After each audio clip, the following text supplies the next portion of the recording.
No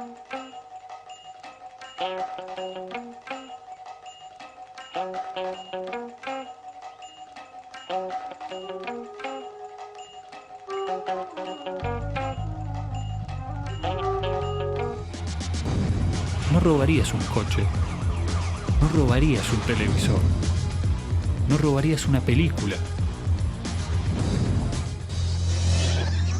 y no bajarías una película de internet, ¿o sí?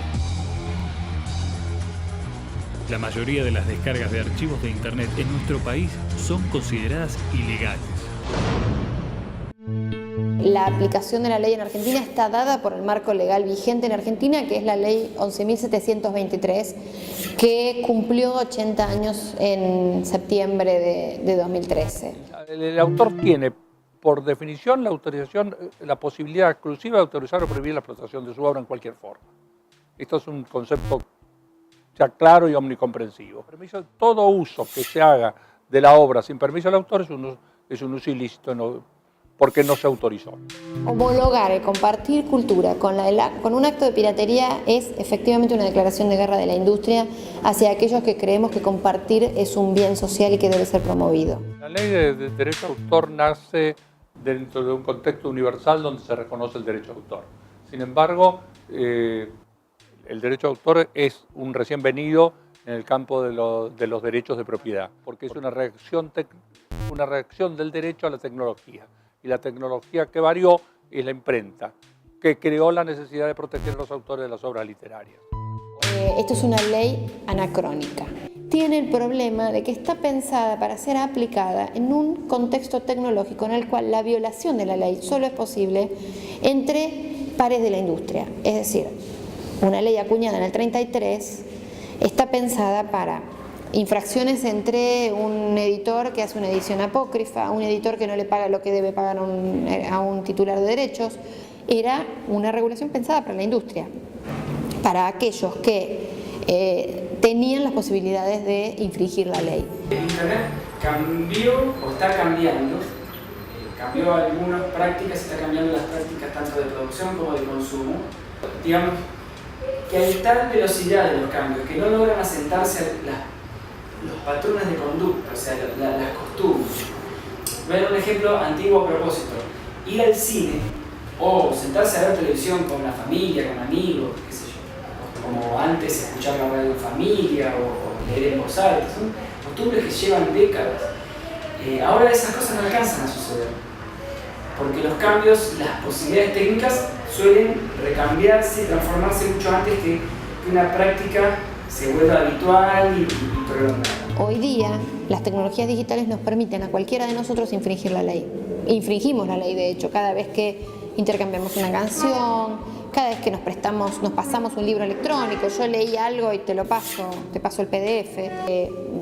Me gusta una serie y contribuyo en subtitularla al español. Todas esas prácticas que son propias de los consumos culturales del siglo XXI están regulados por una ley de principios del siglo XX que fue diseñada con un modelo jurídico de fines del siglo XIX. Por lo tanto, la ley en este momento necesita una revisión profunda. Como toda posibilidad nueva, se generan patrones de conducta nuevos. Las leyes siempre van detrás de los patrones de conducta, o sea, siempre las leyes se producen en función de patrones de conducta que hay que regir. Siempre en los primeros momentos en los cuales eso no sucedió, hay las famosas lagunas legales o vacíos legales donde las leyes no alcanzan a estar desarrolladas para cubrir esas prácticas, esos patrones de conducta. Según la ley vigente, casi todos somos piratas. Pero, ¿es posible contener o revertir los cambios culturales que trajo Internet? No es que la ley se quede corta. Lo que se ha quedado corto son los métodos de la justicia para la aplicación de la ley. Es decir, hay cosas que se explican por sí mismas. Por ejemplo, la facilidad que tiene un pirata que utiliza el Internet para subir contenidos no autorizados de colocarse en cualquier jurisdicción. Entonces es muy difícil perseguirlo. No se trata de un vacío legislativo. La ley está y la ley sería aplicable, pero lo que es difícil es la implementación y la efectivización de la protección del autor en este contexto de difusión de las obras y de los contenidos que trae el Internet. Está muy presente esta idea romántica del autor y de las leyes de protección del autor y demás. Y lo cierto es que los principales beneficiarios de las leyes de protección de los derechos de los autores no son esencialmente los autores, en buena parte de los casos sí, pero los principales beneficiarios son los titulares de derechos, los editores, la industria, los herederos. Recordemos que la ley de propiedad intelectual otorga derechos exclusivos al autor y a sus derechohabientes, o sea, a sus herederos y demás, por toda la vida del autor más 70 años después de la muerte, con lo cual esos 70 años después de la muerte del autor, el usufructo de estos derechos exclusivos lo hacen los herederos. Suele haber una especie de nostalgia hacia las cosas que se están perdiendo, pero también siempre hay que mirar hacia las cosas que se van ganando. Como las economías son adaptativas, los seres humanos nos vamos a adaptar a nuevos oficios, nuevas profesiones, nuevos espacios de intercambio, tanto sísmicos como económicos. Yo pienso que puede haber muertes de industrias, pero va a haber necesariamente nacimientos, porque acá lo que es las energías no se pierden, se están transformando. Y ahí donde algunas cosas tiendan a morir van a nacer otras, de eso estoy seguro. Ahora, las leyes se van a tener que adaptar, y yo no sé, en una época en la cual los cambios tecnológicos van muchísimo más rápido que la posibilidad de elaborar leyes acerca de eso, cómo se va a poner al día la legislación. El Estado tiene que determinar si es dentro de su orden público, de interés público, proteger o no proteger a las obras. En definitiva, en mi opinión, y creo que es una opinión muy compartida y casi universal, con pequeñas excepciones casi profesionalizadas de negativa al derecho de autor, si uno pretende que el novelista vive de sus novelas, que el músico vive de sus composiciones musicales, que las industrias cinematográficas, discográficas, etc., es decir, que la cultura viva, va a tener que decir que hay que respetar y pagar por los usos que se hagan de las obras. Evidentemente, ese pago puede ser una dificultad de acceso a la cultura, pero sin ese pago la cultura no se generaría. Y por supuesto creo que el artista tiene derecho a ganarse la vida con su trabajo, pero está claro que la propiedad intelectual tal como está hoy no se la ofrece. Y no es otra cosa que una zanahoria para desapropiar al artista de mejores condiciones de trabajo. El desafío actual es idear un intercambio cultural justo, acorde al nuevo contexto tecnológico. Hay que comprender que estamos dentro de una generación de los babies del Internet y que han nacido con la idea de que todos esos contenidos están para ser compartidos y que todos esos contenidos pueden ser fácilmente accedidos. Han nacido con eso y se creen que tienen derecho a eso. En definitiva, la lucha por el derecho de autor es una lucha que va a ser muy difícil para las generaciones que vienen a partir del Internet.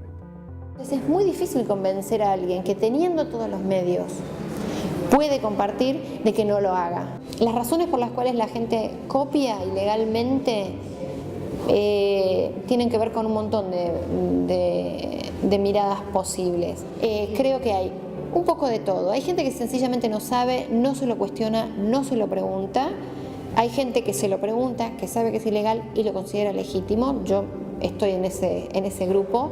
Y hay gente que lo hace aún sabiendo que es ilegal, pero porque no le queda otra. Va a ser muy difícil que las legislaciones puedan sostener por más de un tiempo agotado y limitado en algún caso, cómo reducir esos patrones de circulación que la gente genera todo el tiempo. Me parece que eso es algo que llegó para quedarse, el que la ley no logre dar cabida o cauce a patrones de conducta que nunca se estabilizan.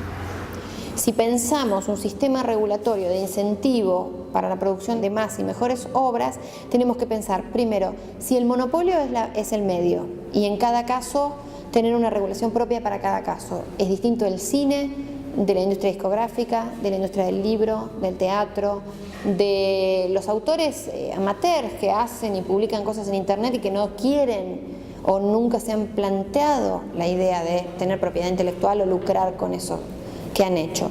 Todo eso tiene el mismo sistema jurídico de cobertura y realmente son elementos de naturaleza distinta. Entonces, yo creo que en principio hay que sopesar cuál es la necesidad del monopolio y si es que el monopolio es necesario.